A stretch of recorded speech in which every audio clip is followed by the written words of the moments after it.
Olá pessoal, tudo bem com vocês? Estamos aqui para mais um vídeo do nosso canal Resenha Teológica e hoje eu quero falar com vocês. Peraí que eu deixei fora de ordem. Eu quero falar com vocês dessa obra aqui, a incrível biografia do J.R.R. Tolkien, escrita aí pelo Humphrey Carpenter, lançado pela HarperCollins. E eu vou comentar um pouco também dessa aqui, olha. Essa é também uma biografia não autorizada do Tolkien, escrita pelo Michael White e lançada pela Dark Side. Quem foi Tolkien? Essas biografias, essas duas, principalmente, elas se propõem a mostrar pra gente o homem por trás da obra. O Tolkien tem uma história de vida fantástica e é isso que eu quero falar um pouquinho hoje. Eu não vou, obviamente, fazer um vídeo detalhado, não é minha intenção fazer um vídeo detalhado sobre a história dele. A intenção é que você leia o livro, mas a gente vai comentar um pouquinho aqui. Vamos lá. Os pais do Tolkien se chamavam Arthur Tolkien, o pai. Ele vem de uma família de fabricantes de piano. A mãe se chamava Mabel. O pai dele, ainda muito novo, vai trabalhar na África do Sul. Ele é enviado para lá para trabalhar no Bank of Africa e conhece a Mabel e se casam em 16 de abril de 1891. Eu estou usando a minha colinha aqui, que eu não vou lembrar dessas datas de cabeça.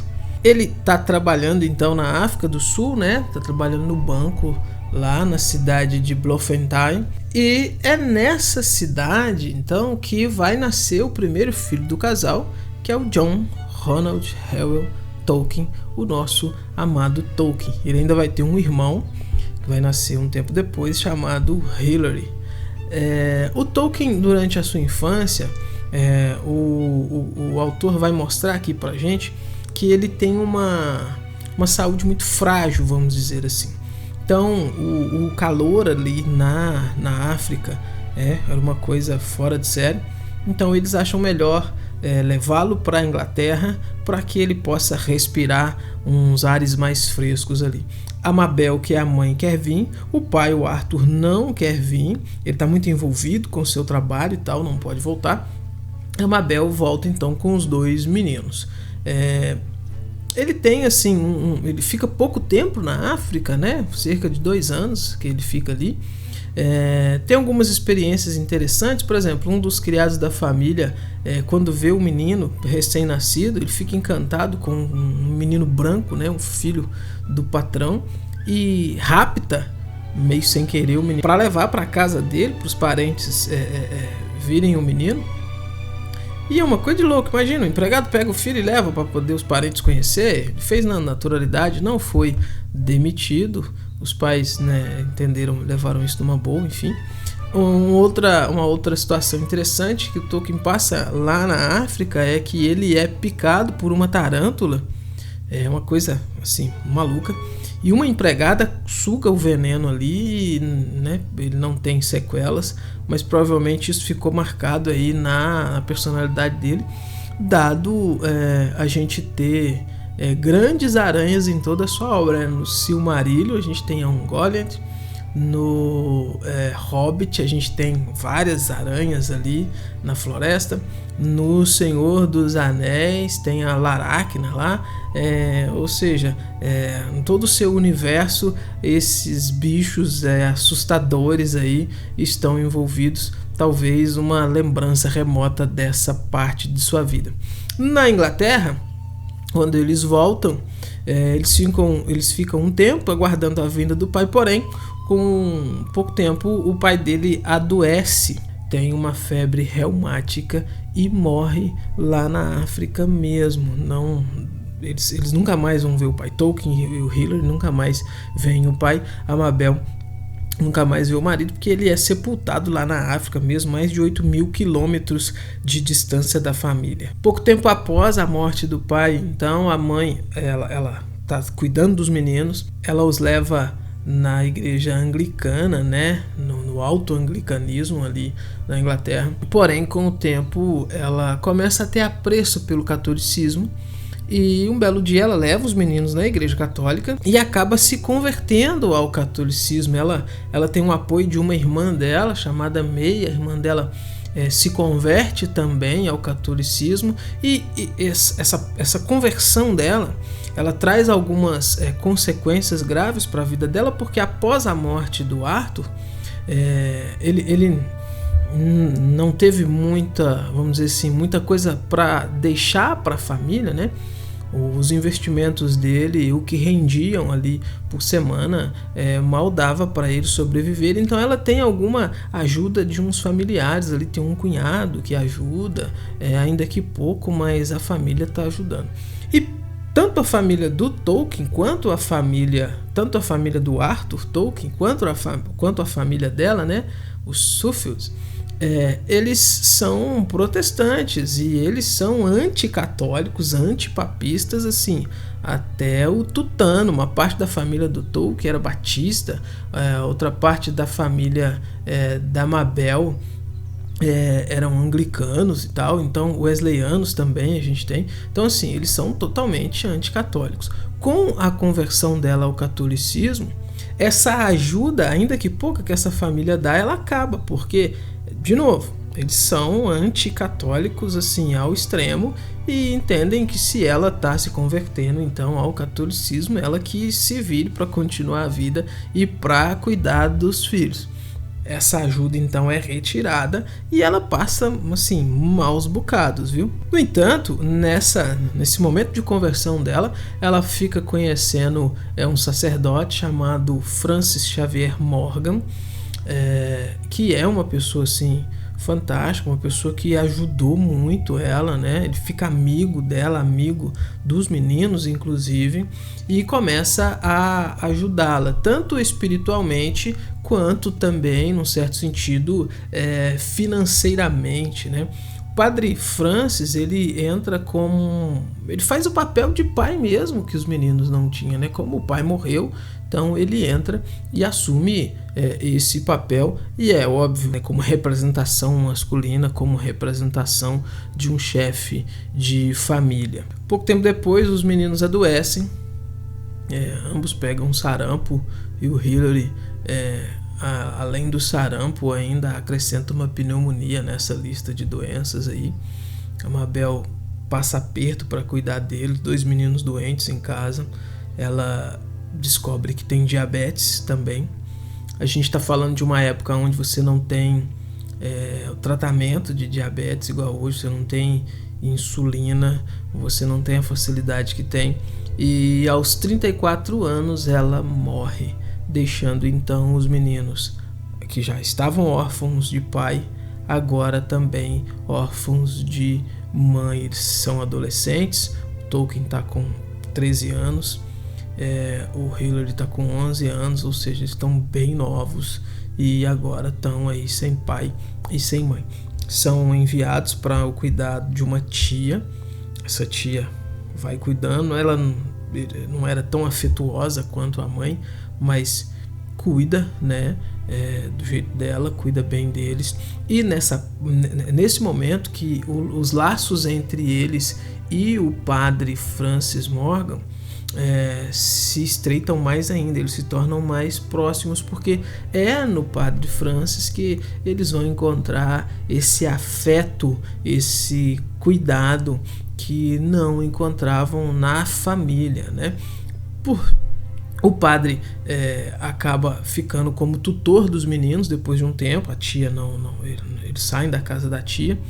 E ao ficar como tutor dos meninos, ele está ajudando financeiramente, psicologicamente, né? E também intelectualmente, porque o Tolkien, ele durante grande parte da sua infância, ele é instruído pela mãe.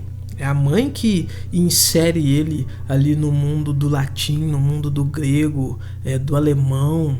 Ela era uma pessoa fora de série e ela insere ele nesse mundo. E é interessante falar dessas línguas porque o gosto que ele tem por línguas, o gosto que ele tem por idiomas vai contribuir, ou melhor dizendo, vai ser o fundamento daquilo que ele vai criar no futuro, do seu legendário, de toda a sua obra literária. Então isso começa com a mãe e pensa, ele é apaixonado por isso, ele é apaixonado pela mãe e agora a mãe partiu. O Carpenter vai dizer que assim, a morte da mãe nessas circunstâncias ela trouxe marcas profundas no Tolkien, e alguns anos depois ele vai escrever dizendo que a mãe dele foi uma mártir, porque foi abandonada pela família por causa da religião, e mesmo assim segurou a peteca e morreu. Ele vai atrelar a morte da mãe a esse abandono da família. A família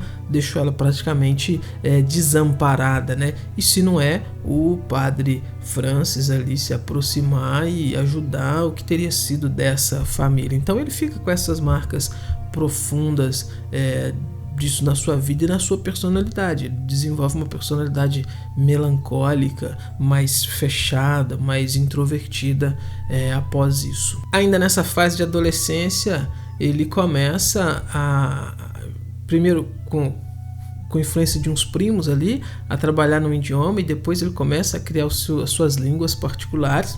Nesse momento, para estudar, ele está morando numa pousada, numa espécie de pensão, e é nessa pensão que ele conhece uma menina chamada Edith Bratt, que também é órfã igual a ele, 3 anos mais velha do que ele, então eles têm basicamente a mesma história de vida, e eles se apaixonam um pelo outro. Porém, o padre Francis, que é o tutor dele, com medo de que esse romance atrapalhe a vida acadêmica, o desenvolvimento acadêmico e estudantil dele, ele proíbe, ele corta esse romance. Depois de 3 anos, quando ele finalmente ganha a maioridade e vai manter contato de novo com a Edith, ela agora já está noiva de um outro rapaz. Só que ela não esqueceu ele, ela ainda apaixonada por ele, ela rompe o noivado para poder ficar com ele. Ainda na adolescência, o Tolkien ele conhece alguns amigos e que tem o mesmo apreço que ele por idiomas, né? Que tem o mesmo apreço que ele por histórias antigas. Eles criam um grupo chamado TCBS, né? Tia Club Barrovian Society. E assim, é um grupo onde eles vão se reunir para poder ler obras clássicas, discutir sobre essas obras clássicas, e isso assim cria um laço entre eles e vai ajudar muito, de novo, na mente, no desenvolvimento do Tolkien como acadêmico, como estudante de línguas ali. Esse contato vai criar nele um senso crítico e, enfim, uns contribuem ali para o trabalho dos outros. Explode a guerra, 1914, Primeira Guerra Mundial. De início o Tolkien não se alista, mas nesse ponto ele está em Oxford, né? Então ele vai vendo que os corredores vão ficando cada vez mais vazios, porque vários rapazes estão ali se alistando, até que chega um ponto que ele também se alista e entra como oficial no exército inglês. Durante esse período da sua vida, o Tolkien tem esse período de adolescência e juventude, né? Ele demonstra um apreço muito grande pela literatura islandesa, literatura nórdica, e alguns clássicos aí ele vai ler, vai se apegar a eles. O principal deles é Beowulf, né? Tem uma influência muito grande, inclusive neste livrinho aqui, olha, sobre o famoso livro da mitologia, livro de ouro da mitologia do Thomas Bulfing. A partir da página 239 aqui tem um relato do Beowulf. Esse livro é muito bacana, viu? Depois ainda vou fazer um vídeo sobre ele. Ele trabalha, ele faz jus ao título, né? O livro de ouro da mitologia. Então, esses clássicos, esses mitos vão contribuindo para a formação do seu intelecto e também para a formação do seu legendário. De novo, o fundamental para a criação do seu legendário são as línguas, porque o Tolkien ele se desenvolve no ramo da filologia, que é esse ramo de estudar idiomas antigos e tal, baseado em documentos e tudo mais, e ele começa a criar o próprio idioma, ele começa a criar as próprias línguas, e a partir do momento que ele começa a criar isso, ele precisa de uma cultura e uma história para desenvolver, porque não faz sentido você só criar a língua, você tem que ter alguém que fale essa língua. Então é onde ele começa a criar então um povo e uma cultura, um acontecimento. E é fantástico porque a primeira grande obra que ele vai lançar é o Hobbit, né, em 1937. Eu tenho aqui, eu quis pegar aqui para mostrar para vocês as obras do Tolkien. Então, o primeiro é esse aqui, o Hobbit. A minha versão ainda é a versão da Martin Fontes, ainda agora a HarperCollins está lançando. Mas a famosa história do Bilbo Bolseiro, que vai junto com os anões fazer com que os anões retomem ali o que é deles. E o Hobbit vende bastante, né? No Hobbit ele já está com esse seu legendário, ou melhor dizendo, esse seu povo e essa sua língua basicamente equilibrado, onde ele constrói então já um povo, constrói já uma história para usar essas línguas. Vende muito, as pessoas gostam e as pessoas começam a pedir então uma parte 2, uma continuação ali da história do Bilbo Bolseiro, ou alguma coisa parecida. Nesse meio tempo, então, a editora que lança pede o Tolkien que faça, só que o Tolkien já está com aquilo que seria conhecido Silmarillion, já está com isso na agulha, e a ideia dele é lançar o Silmarillion. Eu tenho aqui também o Silmarillion da versão da Martins Fontes. Silmarillion, fantástico, gente, fantástico. Nos últimos anos eu tenho o costume de, toda vez, os primeiros livros do ano que eu leio é o Silmarillion, porque é uma coisa maravilhosa. Só que a editora, eles pegam o Silmarillion e eles não dão assim, sabe? Não dá aquela importância toda e tal. Não vem o Silmarillion com a importância que o Tolkien vê. E nesse meio tempo ele escreve Mestre Gil de Ram, que é uma história que não assim, não faz parte, né, do universo da Terra-média, mas eles estão querendo uma continuação do Hobbit. Então ele começa a escrever O Senhor dos Anéis, vai demorar aí 16 anos para escrever O Senhor dos Anéis. Gente, esse pouco que eu contei da história dele, leiam a biografia, leiam as duas, leiam essa do Michael White, leiam essa. Se você tiver que escolher entre uma e a outra, tiver com pouca grana, leia essa aqui, mas se puder, leia as duas, porque quando você percebe quem foi Tolkien, quando você percebe os acontecimentos da vida dele, muita coisa do que a gente lê no Senhor dos Anéis mostra pra gente que ele imprime muito da sua personalidade ali. É o mundo dele. É o mundo dele no sentido literário, que foi um mundo que ele criou, mas é o mundo dele também no sentido de que aquelas histórias refletem muito da vida dele. Assim, é fascinante. Depois desses 16 anos, então, ele vai lançar O Senhor dos Anéis. Versão volume único da Martins Fontes. Esse trabuco aqui, mais de 1.300 páginas. E que agora, né, a HarperCollins lançou nesse box aqui 3 volumes, que é o máximo. Depois do lançamento do Senhor dos Anéis, o Tolkien fica conhecido no mundo todo. Isso é uma coisa louca, cria-se fãs clube, as pessoas saem de lugares longe para ir até onde ele morava, para se acampar na porta da casa dele. Ele ganha dinheiro e, enfim, a coisa fica monstruosa, a fama dele. Mas ele tem, assim, uma vida simples mas ao mesmo tempo uma vida rica por tudo aquilo que ele produziu. De novo, eu não fiz esse vídeo com a intenção de fazer a biografia, mas sim contar algumas coisinhas, pelo menos uma espinha dorsal, para te incentivar. Ler a biografia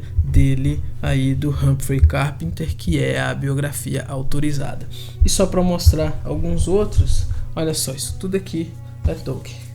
Tom Bombadil, Kullervo, Contos Inacabados, Beren e Lúthien, fantástico isso daqui. Queda de Gondolin, Os Filhos de Húrin. Ainda tem Cartas a Papai Noel, ainda tem assim outras coisas aí. Graças ao filho Christopher Tolkien, que foi o editor, que depois da morte do pai assumiu a cadeira, né, para poder, e a responsabilidade de lançar esses livros. É graças a ele então que a gente tem muitos desses aí hoje, principalmente Beren e Lúthien, Filhos de Húrin, Contos Inacabados, Queda de Gondolin, Silmarillion inclusive. Gente, leiam sobre Tolkien, estudem a história de Tolkien, é uma coisa fantástica, é uma história de vida inspiradora para nós. Se você gosta de leitura, você gosta de literatura, obviamente você gosta dos livros de Tolkien, e obviamente é interessante você gostar também e se interessar pela vida dele, tá bom? Esse é o nosso vídeo de hoje. Tchau, até os próximos vídeos deste canal.